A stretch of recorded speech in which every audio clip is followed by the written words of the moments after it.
Prologue. Sometimes our boogeymen aren't make-believe. Sometimes they are made of flesh and blood and walk the streets alongside you. Here, on this cold street in the darkest part of the city, 6-year-old little Benny met his boogeyman. He wasn't even supposed to be here. He was waiting for his mommy, but his mommy never came. Little Benny couldn't sit there and wait any longer. He had to find her, make sure she was all right. Instead of finding his mommy, he found nothing but remorseless streets and unwelcoming buildings. The further he searched, the more dangerous everything appeared. It was as if the city itself transformed after dark, revealing its true, horrific nature. Finally, little Benny gave up. He sat on the curb, hugged his knees, and cried. He knew what happened, knew it with the certainty only children can have. The city ate his mommy. These buildings were monsters in disguise, and one of them grabbed her and swallowed her whole. Now the city would swallow little Benny, too. But as little Benny's hope was almost extinguished, something shook him back into action. A woman screamed. Little Benny thought, "Mommy!" Maybe the city hadn't eaten her yet. Maybe there was still time.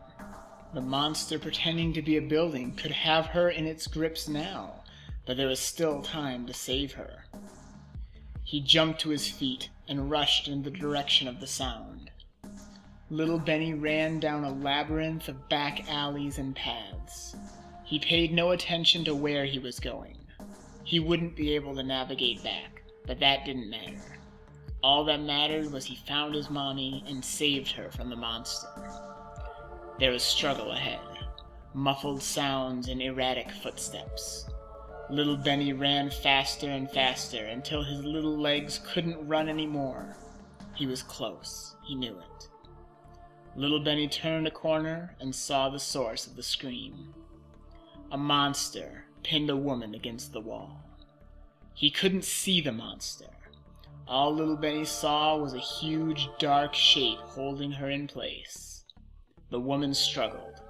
She tried to scream, but only muffled noise came through the monster's grip. Her free hand beat against her shadow attacker, but it didn't seem to faze the monster one bit. Little Benny panicked. "Mommy!" With a second glance, little Benny realized this woman wasn't his mother. He was rooted to the spot, frozen with fear.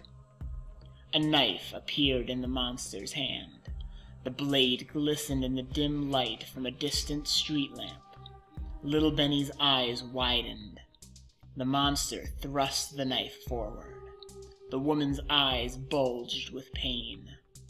Again and again, the monster stabbed the blade into the woman.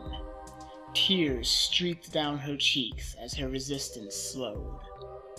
Never, in all his 6 years of life, was little Benny as afraid as he was then. And he was sure that he would never be this afraid again in all his life. Nothing can equal a child's fear. Fear of a child is perfectly distilled, delivered in such a concentrated dose that it would bring a grown man to his knees. The monster held the blood-soaked knife up high and stabbed it right into the woman's throat. All the struggling stopped. The panic in the woman's eyes was gone, replaced with a blank stare. She made a weak gurgling sound, and a gush of fresh blood oozed from her mouth. Then came the worst part. The monster leaned forward, obscuring the view. Little Benny couldn't see the woman, but what he heard was bad enough. There was a sound like a dog lapping up water. The realization of what was happening made little Benny sick. The monster was drinking blood from the wound. Little Benny couldn't hold it in. He let out an involuntary scream. It was brief, but loud. The monster heard him. It released its grip on the woman, who slowly slid down the wall. Her body crumpled up like a lifeless doll. The monster turned and saw little Benny.